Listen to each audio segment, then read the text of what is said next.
Hey, this is Jennifer and Megan. We are two sisters from South Carolina on a mission to discover more about our British grandmother's life in London by reading, researching, and sharing her love letters she wrote during World War II. If you're looking for an interesting, unique perspective on life, love, and London during World War II, then you've found the right place.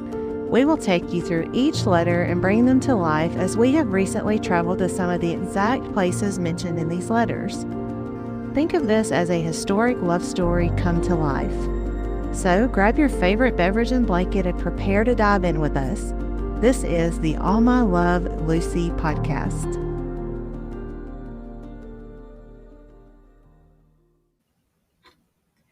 Hey, and welcome back to the All My Love Lucy podcast. We're so glad you're here with us for episode number 12.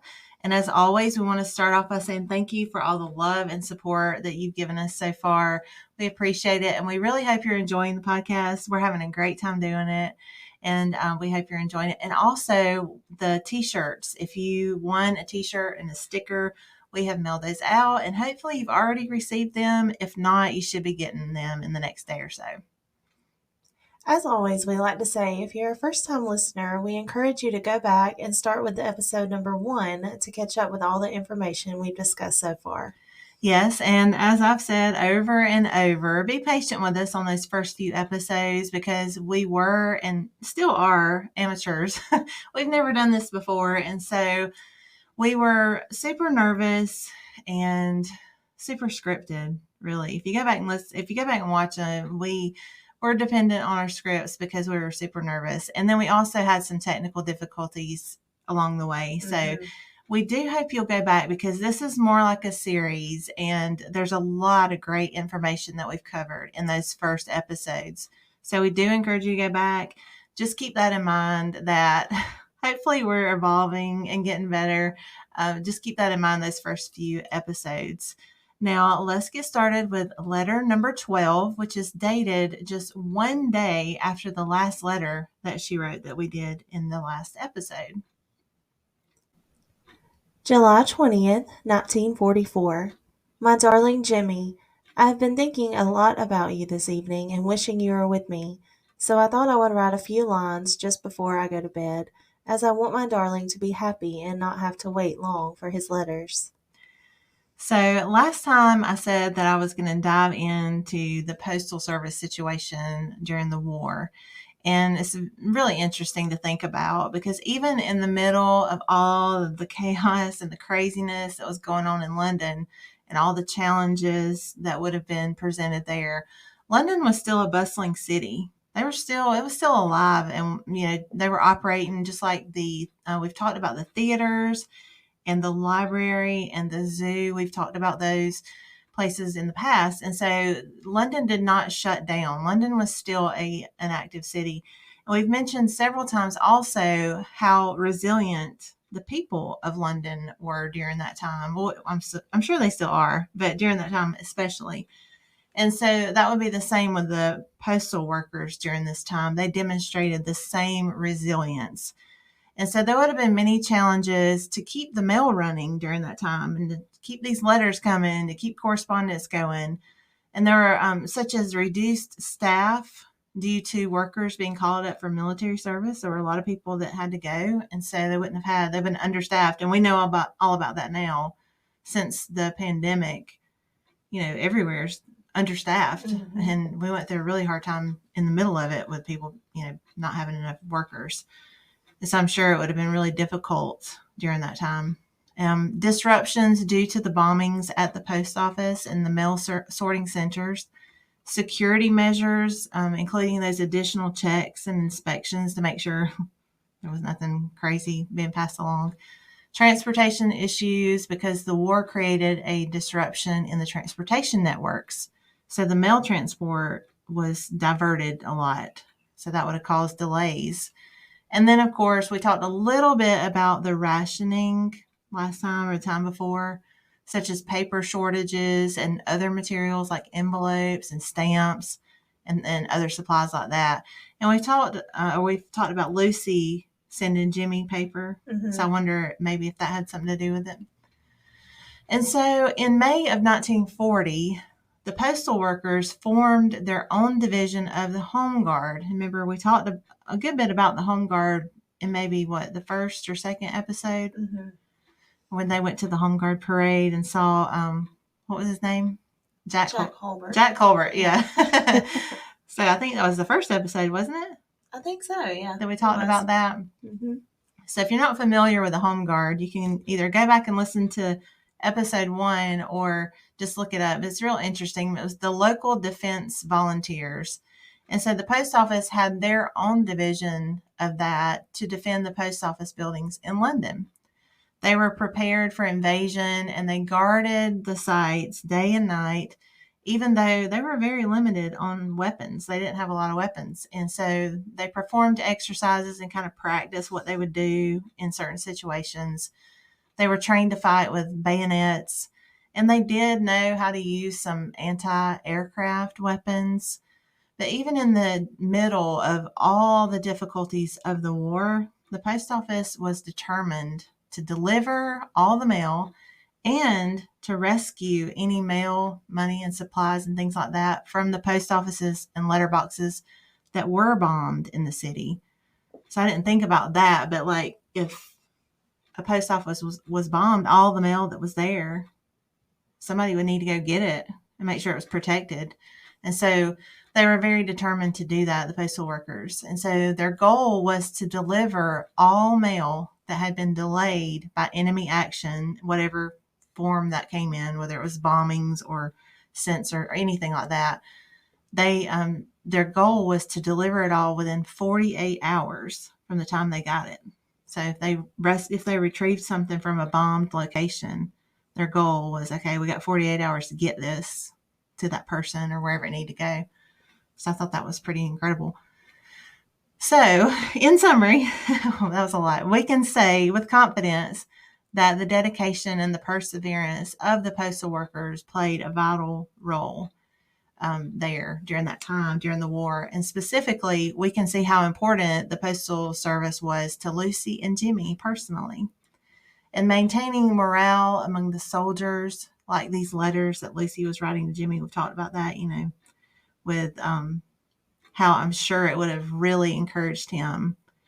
Sometimes encouragement will help us put one foot in front of the other and just go one more day if somebody encourages us. And so I'm sure that was really important to make sure that the soldiers received the letters from their loved ones. I'm sure that helped. But so making sure communication and connection remained intact demonstrates just how important the postal workers and their dedication and their sacrifices were during this time. I won't be able to write to you on Sunday because I shall be at Cambridge, but I shall be thinking about you, darling, and wondering what you're doing. So, Cambridge. Oh my goodness. Let's talk about Cambridge for a minute and this week and all the discoveries this week. So, we have some really exciting news about Cambridge. I know I mentioned, I think last time, that we know who Lucy was going to visit Cambridge. We didn't know who she was going to see at Tadley, but we do know who she was going to see in Cambridge, and that is her sister-in-law, her older brother David. David and his wife Edith lived in Cambridge, and so I believe David died in the 30s at some point. So he would have already been passed away. So she was going to visit Edith, her sister-in-law. And I have reached out to a couple of groups on Facebook trying to find some sort of connection to some living descendants of David and Edith. And I'm so close. You think I'm going to get there?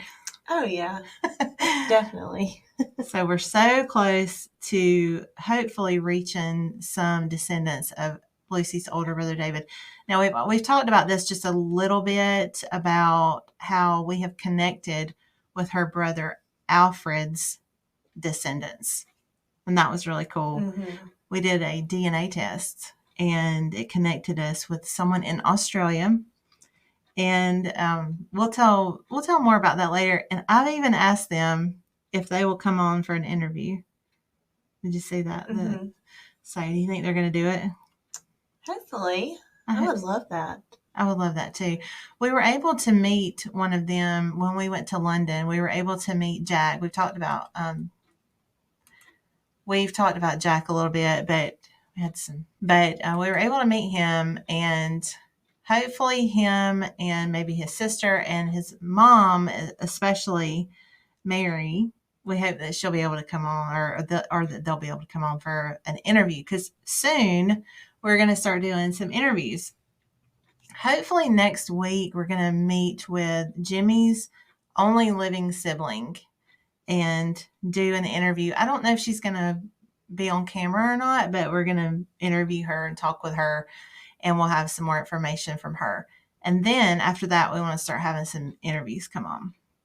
That sounds like a lot of fun. It's going to I'm be, very excited about that. yeah, it's going to be great. We're going to have a good time. So back to Cambridge. We hope that we will be able to make this connection with some living relatives. And I've kind of hit a wall, but I'm going to try to break through that wall and find. But I will say we've made a huge discovery and solved a big mystery. We have all these pictures of people that have names on them, but not last names. So just first names. And there's been a big mystery about who some of these people are in these pictures. And one of them, her name is Jennifer. And that's who I'm named after. And I never really knew if it was a family member or if it was a friend, like if it was Muriel's daughter or Marion's daughter or somebody like that, because we don't have any last names on the photos. But we have made some discoveries, and now I know. So I'm going to leave that as like a cliffhanger until maybe next time. Because she talks more about what she did in Cambridge in, I think, letter 14. So we'll talk more about that. And hopefully by then, we're going to have connected with someone that's still living. Mm-hmm. Don't you think? Yeah, I hope so. I really hope so. I do too. So back to what Jimmie is doing at the time of this letter. As always, I want to mention this because it's such a great book. This book right here, Key to Command by Michael Godbout. It's award-winning, won the bronze medal for the Military Writers Society of America. It's an excellent book, 20 years worth of research. All these veterans are interviewed that were part of that 50th Signal Battalion that Jimmie was a part of. And so we have a wealth of information about Jimmie and what he was doing during this time, that we went from knowing nothing to knowing everything, every detail almost. And so that's where I'm pulling this information from, as they had recently, at this time of this letter, they had moved from their headquarters in France to another location. And I'm going to put a map up, but I'm not going to try to butcher the names. You want to give a go at it? Oh, no. A map sounds good to me. Corkboot. I don't know. And I looked it up. I tried to Google it and figure out how do you say it, how do you pronounce it, and I couldn't. So I'm just going to put a map up, and hopefully that's good enough. So, but I'll show you where they recently moved from one headquarters to another. And I have some pictures that I wanted to show here in this book, because this is what they were doing at the time, what they're part of. Jimmie was part of the company, the letter A company, which is part of the 50th Signal Battalion. And they were training replacement personnel for the field wire and spiral 4 cable, that particular group. But I do not know if Jimmie specifically was part of the training, like one of the teachers teaching it. But part of his company was, so it is very possible that he was involved in that. I don't know for sure. I don't see him in the pictures, but I'm just going to hold the book up here, and if I can without hitting everything, and just kind of show you what some of these pictures look like, that some of the things they were doing during that time. I want to encourage you to get this book. If you're interested in the podcast and what Jimmie was doing, this is a great book to have to kind of just, it's interesting to read. But I encourage you to get the book. And then also, I think I told you about this. There was some sad news that was about to happen a few days after this letter was written. Um, there was a casualty. They suffered a casualty, and technician fifth grade Gomer Scott was wounded and died from German shell fire while he was placing a cable along the roadside. And so Jimmie was likely friends with him, or at least worked with him, since they were both part of a company in the 50th Signal Battalion. So I wanted to show a picture of him, kind of a little moment to take for him. And this is him down here, Gomer Scott. And that was I think the first casualty they experienced out of that A company. So I wish we could find his letters, because it would be interesting to know if he told Lucy about it. Mm-hmm. And he may not have, because he may not have wanted her to be even more worried, because, they were really busy in France. And even though they were in the communications part, they were still in the line of fire, and they were still in a lot of danger. And that proves that. But anyway, I was just thinking about that, how that, I wonder if he told her about that at some point. How I wish I knew how to tell you how much I long to be with you. I miss you more each day, and I am simply craving for you to hold me in your arms. I wonder if you miss me as much. I think you do, darling. I still take your picture to bed with me, but I have held it so often close to me that you come off the cardboard mount. However, I still have the other pictures, and the ones I liked best I had enlarged to postcard size. Now, I'm not sure which picture she's talking about. I imagine one. There's one that, she keeps talking about sleeping with it and kissing it, and it's dilapidated. And I think it's the one where he's standing there on the bridge looking back at her because he's smiling. And it does look like it may have had some kind of backing on it. I don't know. That might be it. I'm going to pretend that's what it is. Get my microphone. I'm going to pretend that's the one it is. So we'll pop that picture up and let you see what I'm talking about. But I think that's the one she's been kissing. Because it's a great picture. It's almost, you can't see it really good anymore. But I'm sure when it was first taken, she probably held on to that one tight. She goes on to say, I can hardly keep my eyes open, as I am so sleepy. So good night, darling, and God bless you and keep you safe always. With more love than ever before, from your Lucy. And she put that down at the side. She put another X and then said, "This is a special one." I love that. I love it. So we continue on this journey with Lucy as she continues to detail her life and her hardships and her longing to be back with Jimmie. And in the future, we're going to get to some really good letters about her describing the rations, and she goes into great detail about all of that. And the V2 bombs are coming up soon in September. She'll start talking about some of that. So those are some really interesting letters to discuss. I can't wait. So I'm looking forward to it. So don't miss any of our upcoming episodes, as we are discovering more and more about Jimmie and Lucy's life and love story during this time. And to make sure you don't miss any, just make sure you subscribe to our YouTube channel or followed on Podbean or Facebook. And also we have the email, allmylovelucy@gmail.com, that you can reach out to us and communicate with us there. And if you have any questions or comments that you want us to read on the podcast, we would love to do that. So send those to the email, or you can send them to us on Facebook. You can send us a message. And another fun thing we've started, Megan's not crazy about this. I love it though. We had a blast. I'm looking forward to it.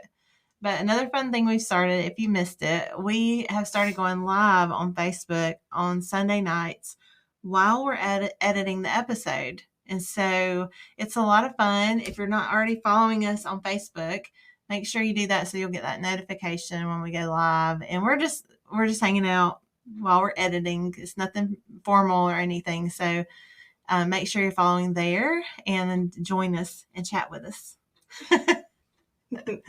And as always, we want to say thank y'all so much for joining us and hanging out with us. We truly hope you've enjoyed this episode. We really do. And as always, as promised, we will have an uninterrupted reading of the letter. So until next time, enjoy. July 20th, 1944.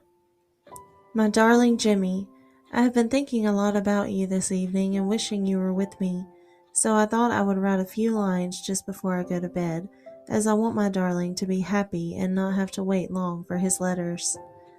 I won't be able to write to you on Sunday because I shall be at Cambridge, but I shall be thinking about you, darling, and wondering what you are doing. How I wish I knew how to tell you how much I long to be with you. I miss you more each day, and I am simply craving for you to hold me in your arms. I wonder if you miss me as much. I think you do, darling. I still take your picture to bed with me, but I have held it so often close to me that you have come off the cardboard mount. However, I have still the other pictures, and the ones I liked best I had enlarged to postcard size. I can hardly keep my eyes open as I am so sleepy. So good night, darling, and God bless you and keep you safe always. With more love than ever before, from your Lucy. If you are hearing this message, you've listened to the entire episode, and for that, we want to thank you from the bottom of our hearts. We truly hope you enjoyed this episode, and we hope you'll return for the next episode of the All My Love Lucy podcast.